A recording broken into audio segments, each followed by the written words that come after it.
안녕하세요. 저에게는 어린 시누이가 한 명 있었습니다. 그 당시 21살 대학생이었죠. 아가씨가 19살 때 처음 봤는데 어린 나이에도 싹싹하고 귀여워서 제가 또 남동생만 있다 보니 여동생같이 이뻐서 자주 챙겨주게 되더라고요. 저희가 분가를 해서 살고 있었지만 시댁이 아파트 단지 바로 옆 동에 있어서 넘어지면 코 닿을 거리였어요. 아가씨는 아직 학생이다 보니 시댁에서 같이 살고 있었고요. 워낙 시댁이랑 사이가 좋아서 왕래가 잦았습니다. 서로 자주 왔다 갔다 하고 시댁에서 고기 구워 먹으면 다음 주에는 저희 집에서 먹고 할 정도로 사이가 좋았어요. 시부모님이 너무 자상하시고 배려심도 깊으셔서 시부모님과의 마찰은 결혼 생활 3년 동안 한 번도 없었을 정도였죠. 시어머니와 시아버지는 재혼이셨는데 시어머니는 초혼이셨어요. 그러니까 시어머니는 남편과 아가씨의 친어머니는 아니셨죠. 아버님과 20살이나 차이가 나셔서 저희들과 나이 차이가 많지 않으셨지만 사려 깊으시고 따뜻하셔서 제가 참 좋아했습니다. 그래서 저 퇴근하고 나면 불러서 밥도 같이 먹고 선물도 사주고 그렇게 잘 지내왔는데 아가씨가 대학생이 된 이후로 예전에는 안 하던 행동을 하고 그러는 것 같더군요. 제가 직장 다녀서 퇴근하고 집에 오면 저녁 7시쯤 됐어요. 신랑 퇴근은 더 늦었고요. 그래서 아침부터 저녁 7시까지 저희 집은 빈집이었죠. 저희 집 현관문 비밀번호는 원래 시어머님만 알고 계셨는데 어느 날 아가씨가 저희 집에서 저랑 밥을 먹고 나서 얼두고 갔다고 시어머님한테 저희 집 비밀번호를 물어봤었나 봐요. 그래서 아가씨도 저희 집 비밀번호를 알고 있었습니다. 제가 예쁜 속옷이 좀 많은 편이에요. 관심도 많고요. 그런데 언제부터인가 자꾸 제가 사놓은 새 속옷들이 없어지는 거예요. 한두 개씩 처음에는 제가 둔 곳을 착각했나 했는데 아무리 생각해도 이상하더라고요. 멀쩡히 있던 속옷이 아침에 오늘은 새 속옷 입어야겠다 생각하고 찾으면 없더라고요. 어느 날에는 제 것이 아닌 립스틱이 제 화장대 위에 있어서 이게 누구 거지 하고 신랑한테 물어봤더니 신랑이 말을 더듬으면서 혹시 내 동생 거 아냐? 하면서 자기가 동생한테 연락해보겠다고 하더군요. 제 앞에서 통화하면 되는데 굳이 베란다 가서 통화하는 게 웃기더라고요. 그러더니 물어봤더니 아가씨가 가져간 게 맞다고 했대요. 그래서 말했습니다. 그래. 그런데 왜 우리 집 안방 화장대에 그걸 두고 갔대? 아가씨 안방까지 들어와? 라고 하니 글쎄 그게 왜 거기 있지 하길래 좀 이상했습니다. 그날 아가씨가 저희 집에 올 이유가 없었고 저한테 연락도 없었으니까요. 그때부터 좀 의심이 가는 거예요. 아가씨랑 저랑 가슴 사이즈도 같고 비슷한 체형이라서요. 그래서 말인데 범인 아가씨인 것 같아. 그래 확실해.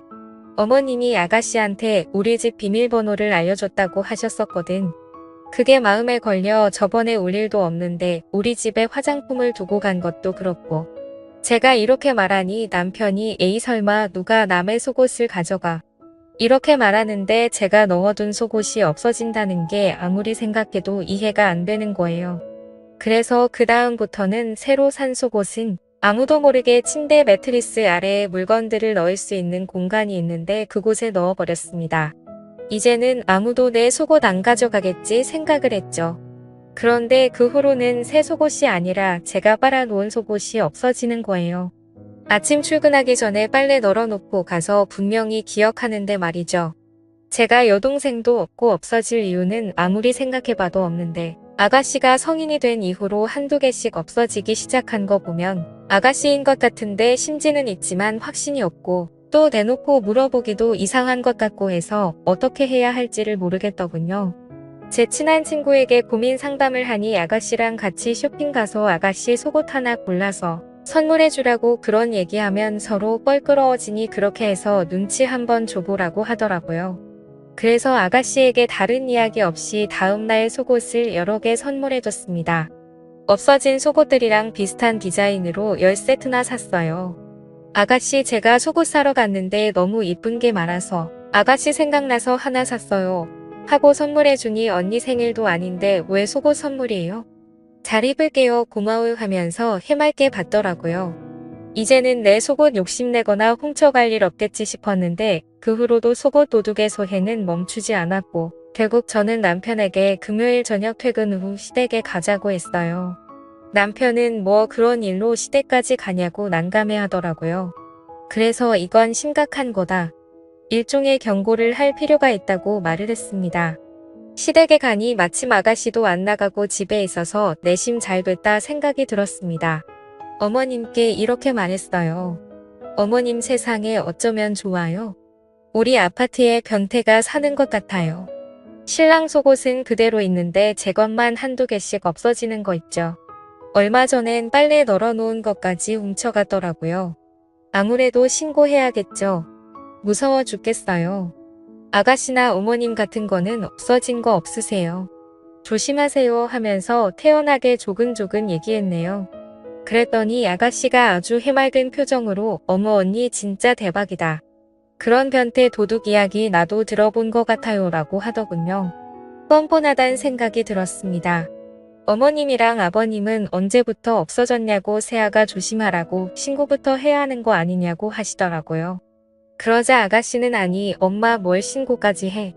증거 같은 것도 없고 새언니가 직접 변태를 만난 것도 아닌데 하더라고요. 그때 역시 범인은 아가씨였구나.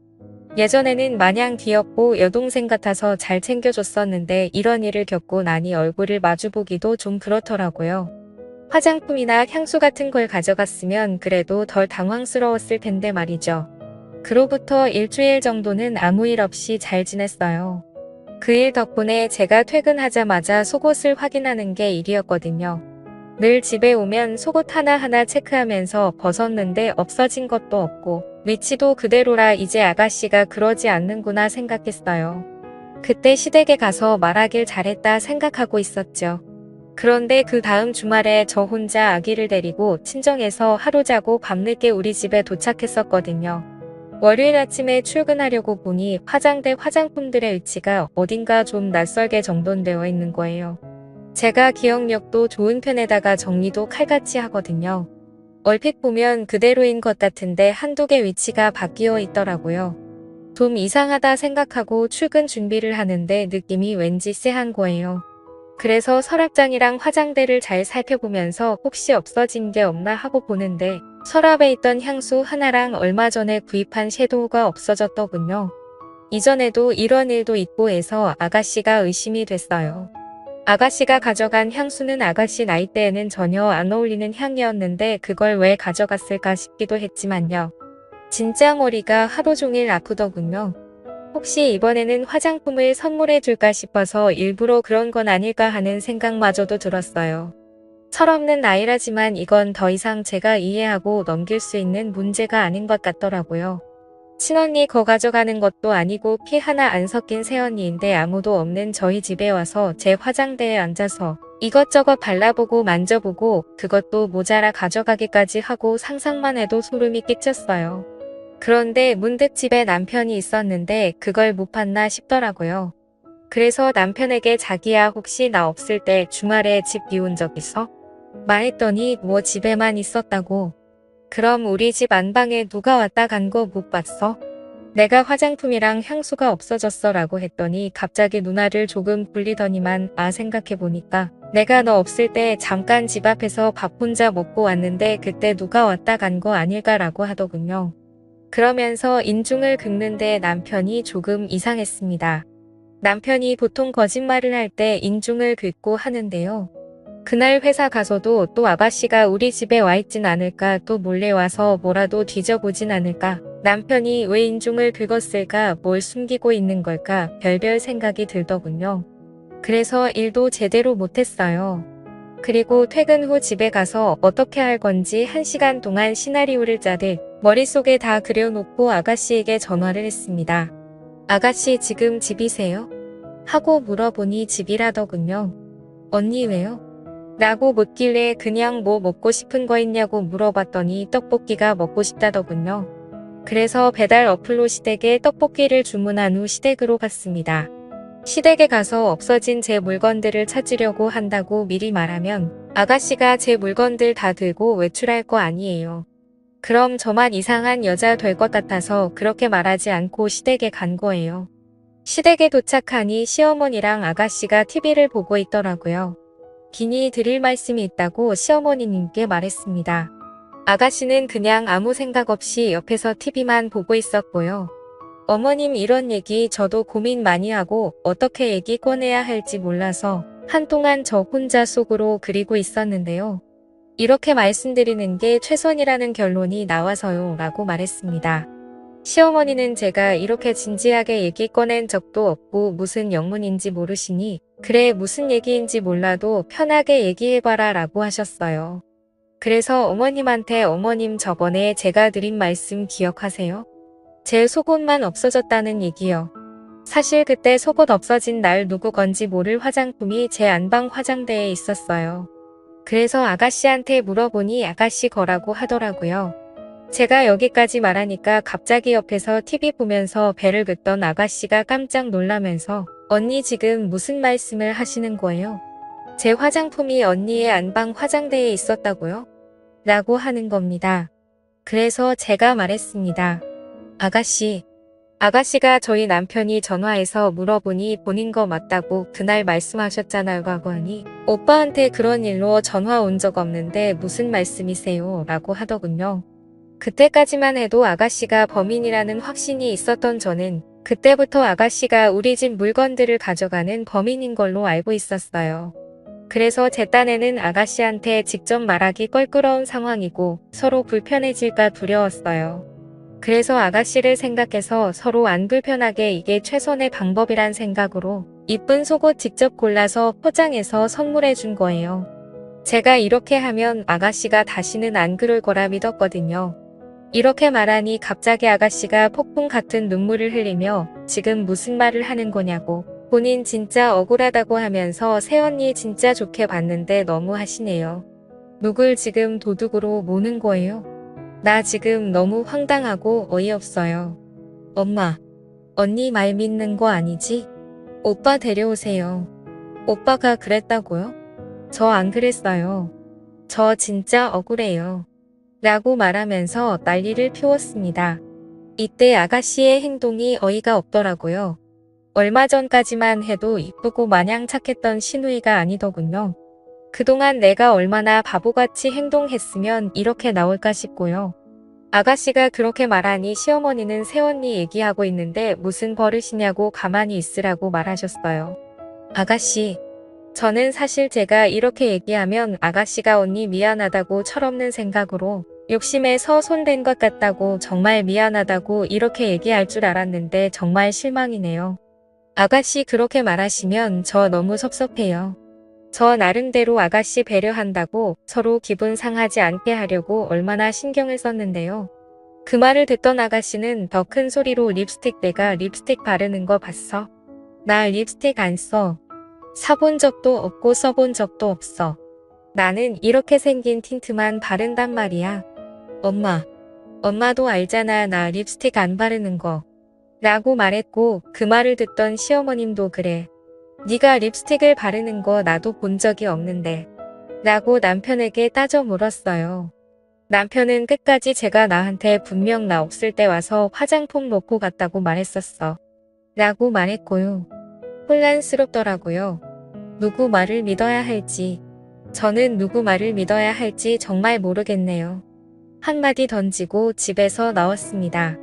그렇게 시댁에서 한바탕 하고 집에 오자마자 어찌나 혼란스럽던지 내가 아가씨를 정말 오해했던 건가 싶어 죄책감도 들고 신랑이 설마 거짓말을 했을까 싶어서 머리가 지끈지끈 아팠어요.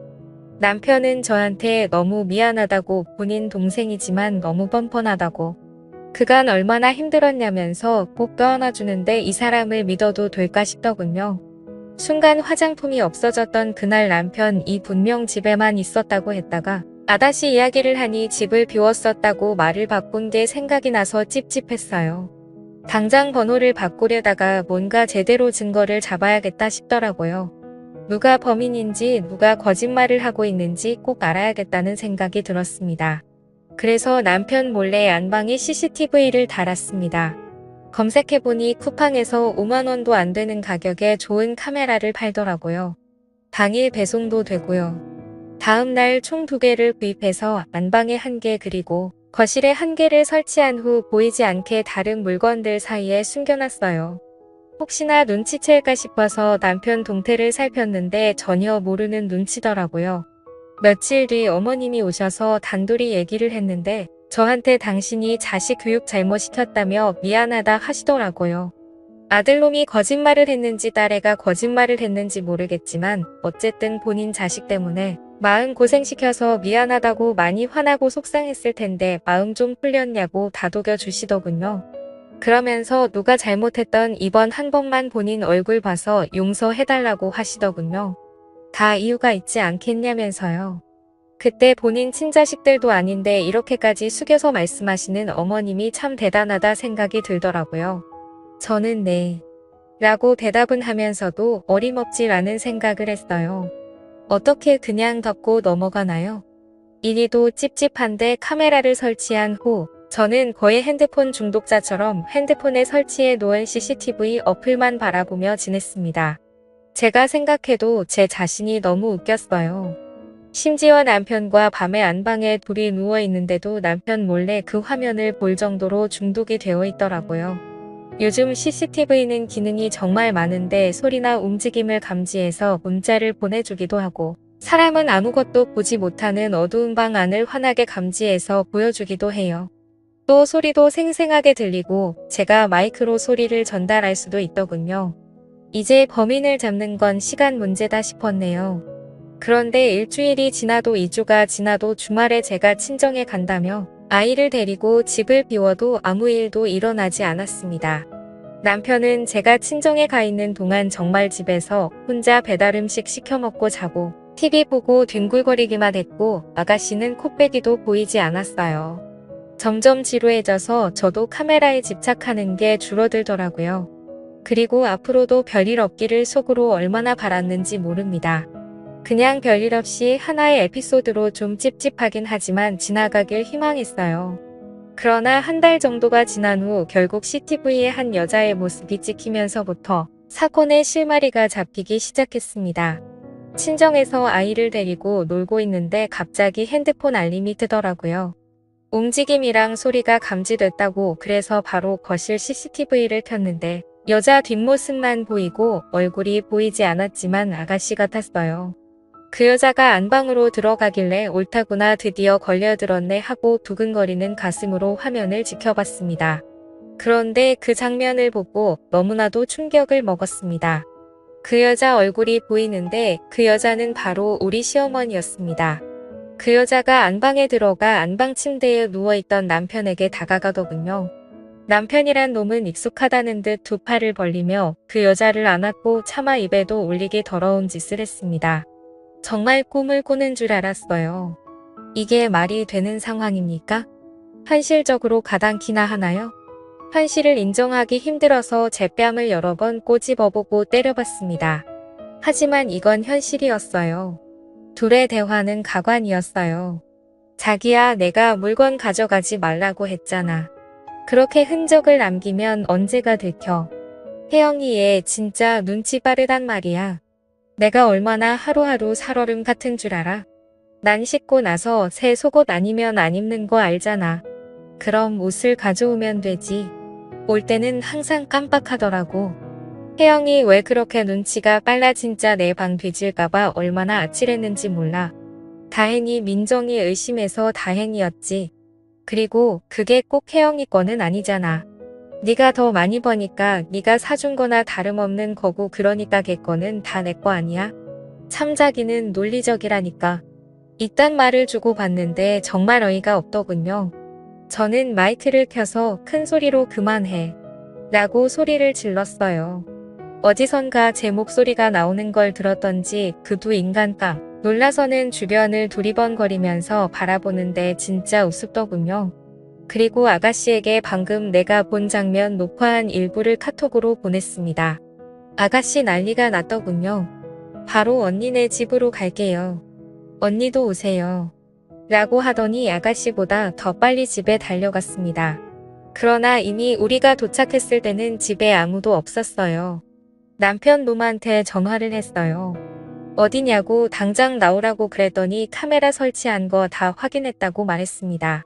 그러자 오히려 뻔뻔하게 그렇게 사람 의심해서 카메라까지 설치하니까 좋냐고 하면서 당신 그게 불법인 거 아냐면서 당당하게 소리를 지르더군요. 내 집에 내가 설치한 게 왜 불법이냐, 자꾸 도둑이 들어서 설치한 거니 문제없고 어머님이라고 불렀던 그 더러운 인간은 주거 침입으로 고소하고 너네 둘 다 상간 소송으로 위자료 제대로 뜯어낼 거라고 피해보상까지 각오하라고 했습니다. 옆에 있던 아가씨도 열받아서 오빠가 어떻게 나를 도둑으로까지 만들면서까지 이런 짓을 할 수 있어? 아줌마 내가 가만 안 둘 거라고 소리를 쳤고요. 그리고 신우가 바로 아버님께 전화해서 모든 상황을 알리니 도저히 믿지를 못하시더라고요. 그래서 아버님께도 제가 직접 카톡으로 영상 보내드렸습니다. 그 후 아버님 쓰러지시고 집안이 정말 풍비박산이 났네요.